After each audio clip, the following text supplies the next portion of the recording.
WhatsApp is not good. That's to put it mildly. To be more precise, WhatsApp is an unethical proprietary monopoly that is beholden to a publicly traded corporation whose sole purpose is to perpetually increase the shareholder value. Whatever promise of encryption and privacy WhatsApp has started with, it's long gone. WhatsApp is now part of Facebook, or as Mr. Zuckerberg likes to put it, the family of apps. Never give up on the family of apps.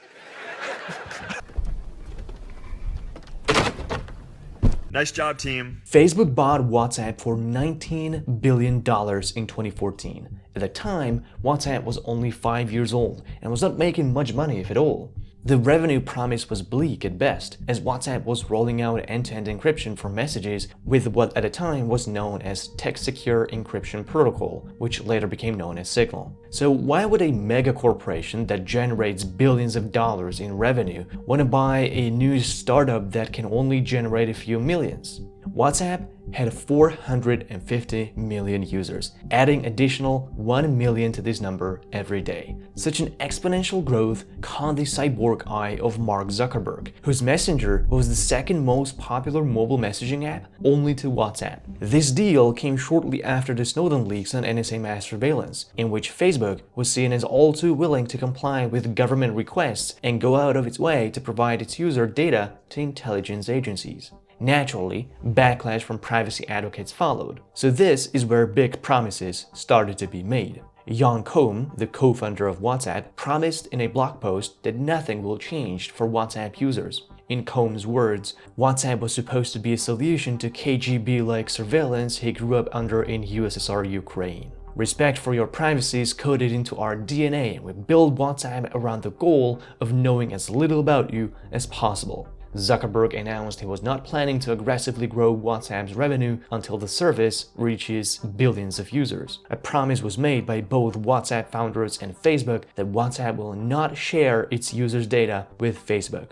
To an average customer, this created an illusion that WhatsApp remained an independent app that just merely changed ownership. But at the back end, WhatsApp, which was just a simple messaging app, was to become part of Facebook's surveillance ecosystem, whose trackers follow users everywhere they go across different websites, third-party apps, and even devices. And very soon, WhatsApp began merging entire categories of user data with Facebook. The first change was to push WhatsApp to share phone numbers and device analytics of WhatsApp users. Facebook then enabled a new feature that recommended contacts of WhatsApp users to become their Facebook friends. This gave Facebook access into social graph of WhatsApp users, essentially giving them the ability to study their relationships based on messaging metadata. Having access to WhatsApp phone numbers, Facebook was now able to let advertisers use people's phone numbers to target them with ads on custom audience, Facebook's advertising platform. This is when Facebook was able to drop the 99-cent annual fee that WhatsApp used to charge its users.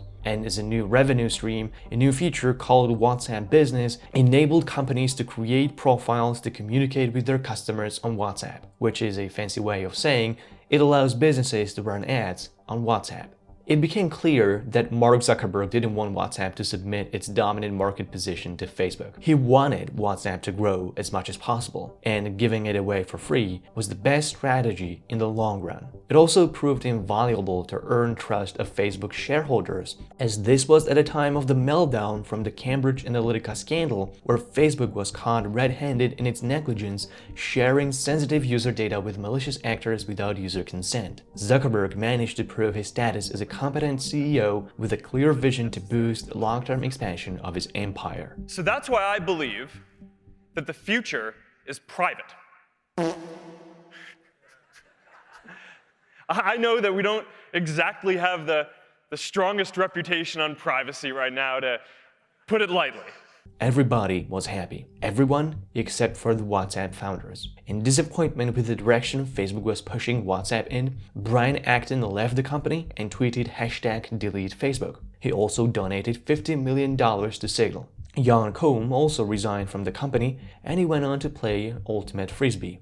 The WhatsApp story didn't end there, but it is worth reflecting on the reality of the business model of publicly traded corporations. While they may start with good intentions, eventually they all face the same dilemma. Expand the service to please the shareholders but compromise ethics and principles, or ignore the shareholder pressure and uphold the standards of preserving user rights, but lose billions of dollars and get sued in the process. The math on this is easy. Anyone in the business model of a publicly traded corporation will either see their demise as a conscientious being or live long enough to see themselves become a monopoly. You have to draw the line before you put yourself in a position where you can no longer bargain for your values. WhatsApp was lost the moment it was sold to Facebook. The founders chose the wrong moment to stand their ground, and the only choice they were left with was to leave, after they stabbed hundreds of millions of their users in their backs. Any company with this same business model will always face this dilemma, and they will always choose against your best interest. No matter how promising their marketing is at the moment, corporate executives are not allowed to make decisions that they know would hurt their shareholder value. CEOs can get sued if they make decisions to protect your privacy at the expense of the growing share prices. Privately owned companies and non-profit organizations don't have to face this problem because they can choose to earn less if they can afford it. It doesn't mean they always do. Unethical small business owners do exist, but it matters who owns a company or who invests in an organization you trust your data with. The saying, "If it's free, you're the product," is not automatically true. It is always true only for publicly traded corporations, but it is not the case with free and open source developers that benefit from the community contributing to their code just as much as they give back by contributing with their code. There are ways for companies to offer a free service while having a sustainable business model with ethical monetization strategies. But raising investment from people whose only interest is to make more money quarter over quarter is the most reliable way of burying every single value of a free society into the ground.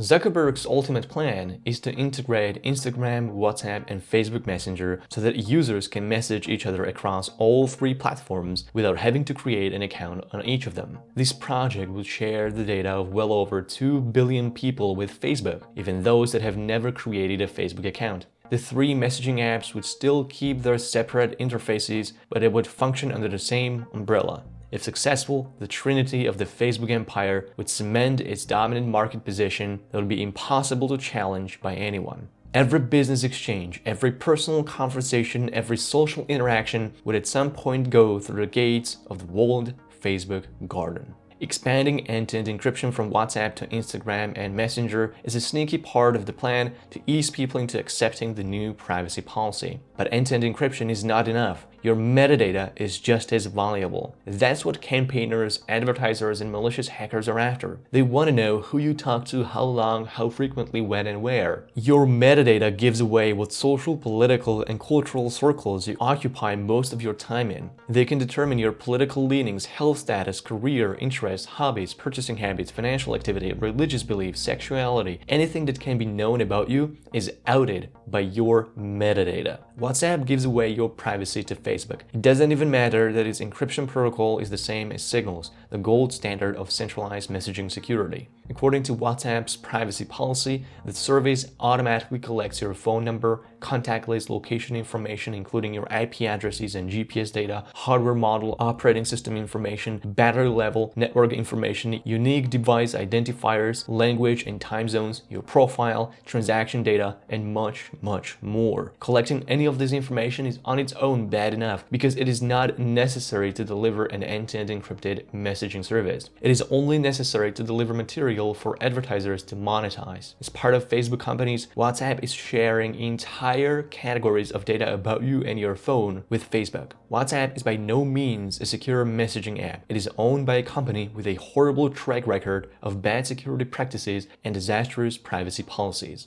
A company that is managed by a man who has never made a promise he didn't break. Facebook is not building a better world. It is building an empire that monitors and controls every activity of all of its users. It's doing a million times better job than KGB. Facebook doesn't deserve our trust. Facebook deserves to be abandoned. There are privacy-respecting, free and open source alternatives out there that work well enough. Signal is one of them, although it's not free of fair criticism either. But Signal does protect your metadata by reducing the amount it has access to an absolute minimum and encrypting your profile and contact list with a PIN. For now, I would recommend everyone to delete all of their Facebook apps and switch to Signal and Matrix. Signal is an immediate solution to an urgent problem of mass surveillance, while Matrix is the ultimate future, free of centralized control and dominant platforms. Like these open source messaging apps, I also rely on your support. So please share and like this video, comment your thoughts and questions, and if you are especially grateful, donate to my Patreon or become a member for more exclusive content. Thank you.